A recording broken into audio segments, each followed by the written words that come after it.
In this how-to tutorial, I will show you how to open a demo trading account. Once logged in, I will click the Open Demo Account button here at the top.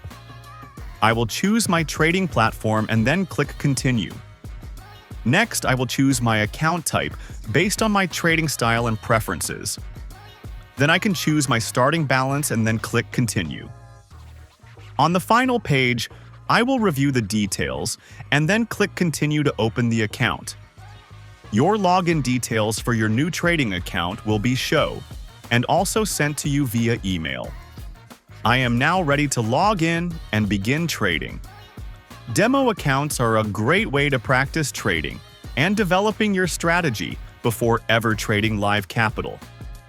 Thanks for watching, and be sure to browse our other how-to videos to ensure you get the most out of your trading experience with GatesFX.